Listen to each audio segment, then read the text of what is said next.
Hi all. I hope you guys have written answers to today's question. And as you guys would know, if you guys have written the answers, that the topic was GS1 and we had included questions from society. So let us delve deep as to how to write those answers. And if you guys have written the answers, please get it evaluated on CollectorBabu's website, the link to which you will find in the description box below. And if you're liking the initiative, please don't hesitate to press the like button, subscribe to the channel so that we can bring in more such videos on means answer writing. So let us delve deep into how to approach today's question. And the question will appear on the screen. Let us examine what the question is and how to approach it. Okay, so hope you guys can see the question. Let us go to today's question. Okay, so day 9 GS1 society. Let us answer the question given here. The first question is on the women issue, particularly of increasing suicide among young women. Let us read the question. Explain why suicide among young women is increasing in Indian society. It is a 10-mark question. So, how you will approach this question? You can give very basic data on suicide rate. If you're preparing, prepare this data as well. But if you would have gotten this question while writing the question first time in the mains, you would not be able to bring out this data. So what could you have done in that case? You could have talked about increasing suicide rate in the Indian society itself. That is the data which you should have prepared, and also talk about the percentage of women, the sex ratio, and how those two phenomena actually, in a way, uh, uh, affect each other. So you can connect women's sex ratio and the suicide rate, and you can say that the repercussion of it is also felt among young women. But because you did not have the data, you could have also started by the definition of suicide, which students who have sociology optional, they could have written, but this is not the only way to approach this question. A data would have been better.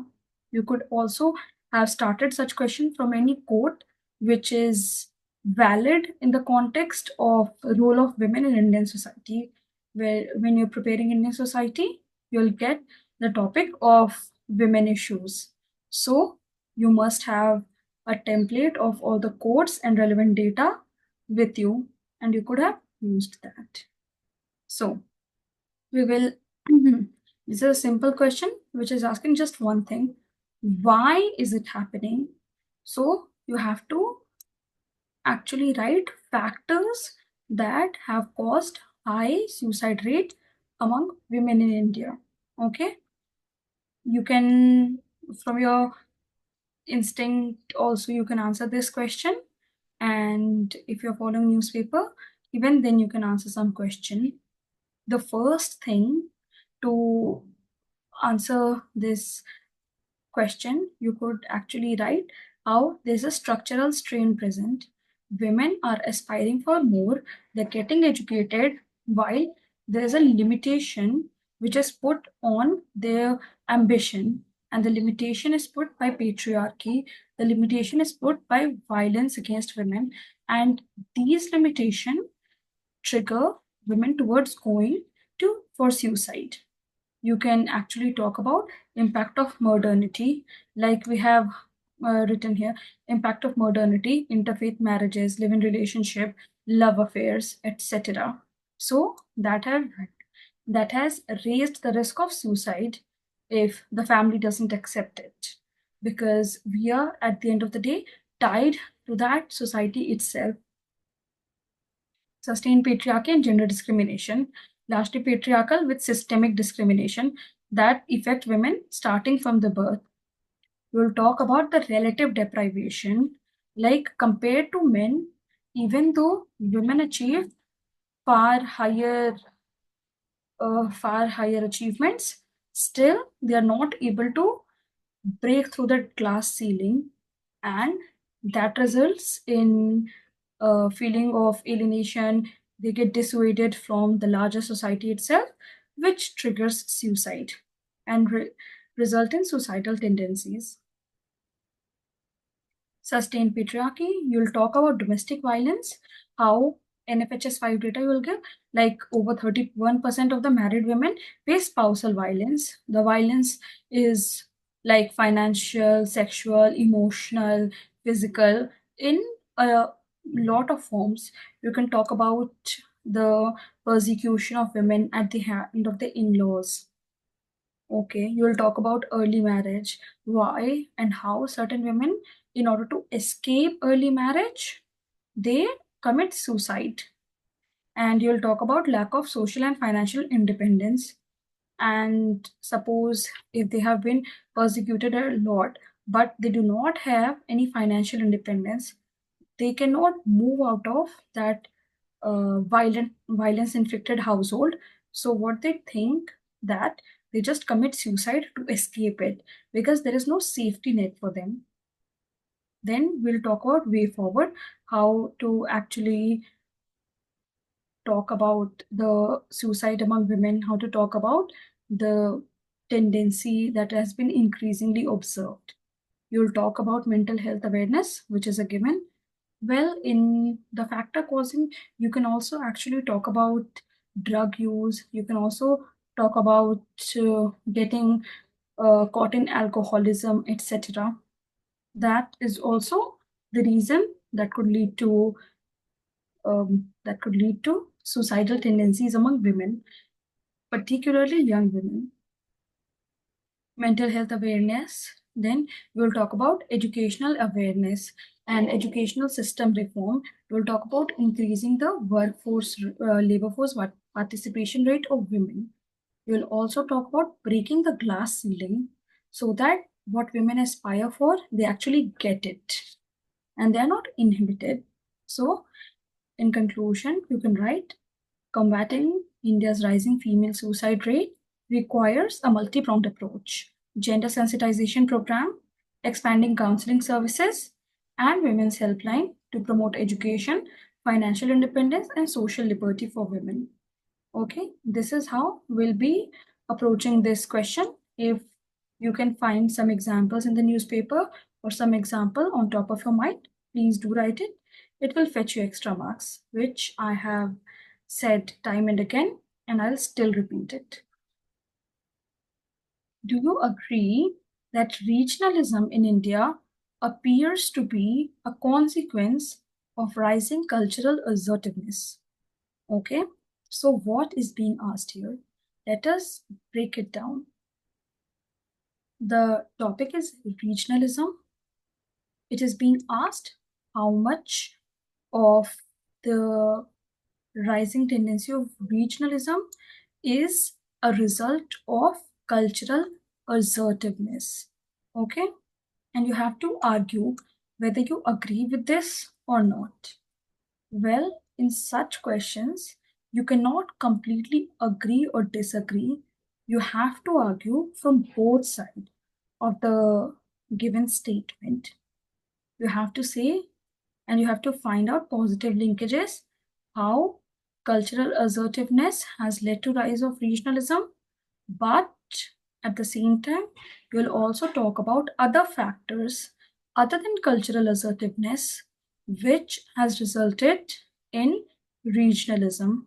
Okay, so how will we approach this? We can define regionalism. There's a simple definition and it will suffice. If your optional is sociology or any similar optional, you can write a definition and you can even quote some personality. But this regionalism definition, it will suffice. It's very succinct and it will actually be able to show that you have a clear grasp on what you're talking about. So, you will talk about regionalism as a term used to describe people living in a particular region sharing a common identity based on distinct characteristics such as language, culture, history, food habit. Okay, this is it. Now, you will talk about regionalism and cultural assertiveness and a positive linkage between them. We'll talk about the political manifestation, rise of regional political parties based on cultural identities. Okay, yeah, what example will you give? We'll give the example of Akali Dal. Okay, you can give some other example as well, and that's totally up to you. Then you will talk about success of identity-based political mobilization. A lot of identity-based political mobilization has been done, which is like region specific. For example, you'll get parties like Jata Mahasabha or something, which actually works on certain identity and it tries to perpetuate and tries to win for their their benefit, the benefit of the given community to further their interest. You'll talk about we'll talk about development disparities, how uneven economic growth fuel regional aspiration. You can talk about this how Northeast feels segregated and how they feel that the development has not been at par with other mainland part of India. Okay, we'll talk about cultural assertion is often tied to economic demands. So that will be about development disparity. We'll talk about resource distribution. Here, you can actually give the example of Andhra Pradesh and Telangana. How Telangana, the birth of Telangana itself was based on unequal resource distribution. Similarly, Bihar and Jharkhand. Okay, so what are those? Those are the example of regionalism itself, right? You will talk about media and communication, how regional language media strengthen cultural consciousness. Okay, there is this regional media which talks about asserting their own culture, which promotes regionalism. Regionalism per se is not good or bad, so we are not saying that regionalism is bad, but we are saying how cultural assertiveness and regionalism is linked together. Then we'll talk about education movement, like mother tongue education movement, the protest against three language formula, or the protest against Hindi imposition. You can give plenty of examples here. Okay. Now, this is important. You will talk about that there are other factors as well which promotes regionalism. Here, we'll give example of economic factors are the primary driver actually, and not merely cultural assertiveness, like regional disparities in development, which is an economic issue and not the cultural issue. We'll talk about competition for resources and investment, how there is inequity in distribution and viewing FDI. For example, there is little to no FDI in Bihar, but at the same time, Maharashtra, Tamil Nadu, or Karnataka, they are flooded with a lot of FDIs, okay, or the investment summits. We'll talk about political factors of the lack of cordial relation between center and state that fuel regionalism. You'll talk about how this idea that the government at center is different and the government at state level they are different. This again leads to rising regionalist tendencies. You'll talk about vote bank consideration, vote bank politics, etc. Then pre-existing regional division has also and always been there, where even before this cultural assertiveness started. For example, the geographic and climatic differences, it leads to regionalism. For example, hill section versus plain section debate.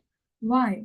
It is not just merely cultural assertiveness, but the default given geographical challenges, the geographical differences between the two regions. If you'll see the debate in Manipur, while a lot is about resource sharing, but there's also this angle of hill versus plain in the Kuki and Methi community. Okay, you will see such in Nepal as well, against Madhesis community. So there are pre-existing regional division as well, which can be seen from historical boundaries, from geographical and climate boundaries. You can also talk about how the sharing of river water, it leads to regionalist tendency, which is not solely cultural, but it is actually a mix of geographical factors as well. Then we will talk about colonial legacy of British administration through their divide and rule policy or giving preferential treatment to princely states. Okay, so you can give certain other counterpoints as well. You have to balance your both the viewpoints. So, what will you write finally? You will write about way forward as to how to use constitutional measures to actually fight this regionalist tendency, which manifests as chauvinism, which manifests in violence. If you would have observed news about the Kaveri water debate, then it has actually resulted in violence, in widespread death of or the Khalistan issue. So you have to balance it. Okay. You'll talk about constitutional measure, particularly on the top of your mind should come interstate council. You should also talk about how Indian federalism is asymmetric federalism, where special considerations and special provisions are made for some states to accommodate their differences and to provide them a level playing field. So we'll talk about Article 371, we'll talk about Article 371A to J, we'll talk about Schedule 5 and 6. Okay. Then you can talk about legal measures. You'll talk about linguistic reorganization of the states, state reorganization act, zonal councils, etc. Those were the legal measures. Policy measures like integration council. Okay, these are some of the things that you can talk about. Well, if you find some other examples, contemporary examples above and beyond constitutional and legal framework, do include. You can give best practices as well that will enhance the way you write your answer. Then, in conclusion, you can write regionalism in India emerges from a complex interplay of factors where cultural assertiveness is significant but not exclusive, as we have argued in our answer. So, we need to have a nuanced understanding. Then the third question is, does urbanization lead to more segregation and or marginalization of the poor in Indian metropolises? So, what is the difference between the previous question and this question? Even in this question, it is actually asking your view only, does it or does it not lead? You can argue from the both side even here, but what has been widely observed, and everyone can relate to this, that yes, urbanization leads to marginalization of poor. So you'll argue from that point. You can say in conclusion that it has provided opportunities and all, but the fact that the statement, it is completely true. It has led to marginalization of the poor. Then you will write way forward as to how to enhance the capacity for participation in urban cities and urban areas. We'll talk about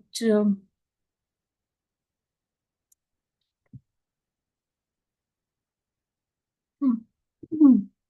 Yes, urbanization refers to the process of population concentration in urban areas leading to the growth of cities and town. We'll give whatever data you have about the data regarding urbanization. Then urbanization leading to segregation of the poor. See, there are two terms, segregation and marginalization. While writing answers, you'll have to talk about both. Make one column for segregation and make the other for marginalization. Write 2-3 points in both and it will suffice. We'll talk about economic factor of segregation, like challenges of livelihood, the growth of informal sector, and the lack of skill, which relegates them to working in informal sector only. Then we'll talk about uh, high cost of living in urban areas, rising poverty and inequality. Okay, so we'll talk about social factor of the ghettoized community, like people of common religion or region forms community with urban sphere. Okay, you can also talk about there's a famous term called by coined by um I guess it was um, I don't remember the name, but the term is chain migration. You can also talk about chain migration in ghettoized community. Okay, we'll talk about residential segregation, like how certain section of the people they just live in slum or very poorly developed colonies or informal settlement, which and they become vulnerable to uh, evacuation, like at any time, eviction anytime. Okay, so we'll talk about political factors of segregation, like the migrant community. They're acting as a vote bank, and thus they are perpetually kept in that state. Like you'll talk about it. So, talk about urbanization leading to marginalization of the poor in India, unplanned urban space. Cities often lack infrastructure. We'll talk about informal settlement like narrow roads, no access to water, or even basic drinking facilities, like lack of basic amenities. Okay. We'll talk about overcrowded urban space, how it has led to marginalization. We'll talk about how absence of any sanitary measure compounds the disease burden, especially among young children and women. Then you can conclude by Sustainable Development Goal 11, which is about sustainable cities and urbanization. And you can also include way forward and actually talk about a lot of other measures that can be dealt with to tackle such skewed development in urbanization. For example, you can talk about uh, needing to combat uh, uh, needing to combat pollution. You can talk about needing to combat this informal settlement or giving title rights to slum dwellers so as to increase increase the their safety, or talking about the social security net.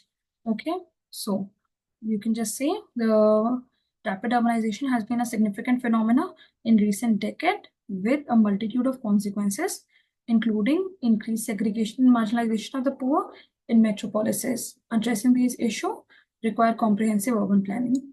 Or in the way forward, actually, you can talk about urban planning approaches as well. For example, spatial planning. You can also talk about uh, how new laws should be enforced. You can also talk about a lot of other factors. For example, uh, dis, uh, disproportionate burden on poor and marginalized section from the changes in urban setting. For example, climate change. For example, increasing garbage generation. So this is the basic way how you can approach answer writing, and hopefully you get it evaluated and you write even better answer and keep writing, which will be beneficial for you. Take care.